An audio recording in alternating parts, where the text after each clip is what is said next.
hardest part about making this film? That's a John question. Hardest part about it. I just didn't hung have out a my lot of trailer time. till they knocked on the door. Yeah. No, these guys worked really hard, and it was cold. Obviously, we were shooting in the desert in the winter. It was chilly. We didn't have a lot of time. We didn't have a lot of time or money. Those are the two things that you need to make a good movie. I mean, at least that gives you the opportunity to make a good movie. So we had neither. So you sort of have to. But David Frigerio, who's one of the producers, come here, David. Come here. Just come here for a second. You have to tell. Come here. Come here. Tell the Nick Cassavetes, Lucas Hemsworth, Paul Johansson story. Come on. Tell the story. It's the greatest moment. Here's the producer. Let me say one thing about Mr. Jane here is that, and about Mr. Stahlberg and Mr. Johansson is that on day one when Thomas showed up, he didn't know whether John was a good director or not. So he seemed very cautious when he showed up. As soon as he saw John work and like he knew as a director he knew what he was doing, he was all in, and that was so fun to watch. Oh, neat. Yeah. Really cool. Wow. Yeah. Same with Paul, same with Nick, same with everybody. Like this guy put this movie on his shoulders. We had 3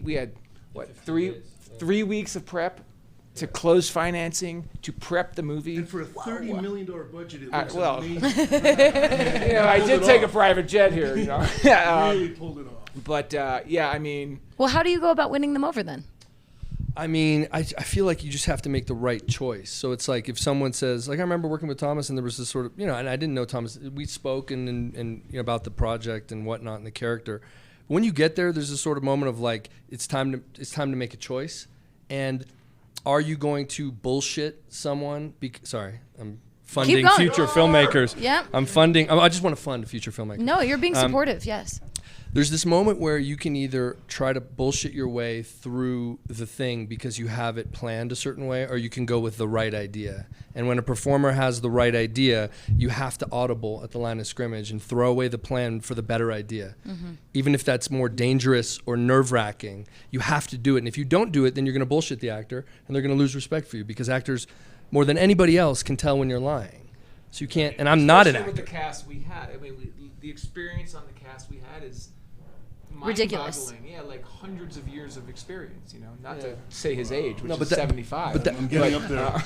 But that's happened on every movie too. Like where there's like the first moment you're working with someone where there's a decision to be made, and it's a moment where you can where you can take that the right choice, or you can fuck up. It's the Brando story that Lumet tells. Sidney Lumet tells the Brando would show up on set, and then he would do a take, and then he'd do another take, and he'd see which one the director told to print. Because on film back in the day, you'd have to tell the script supervisor, okay, print number 2.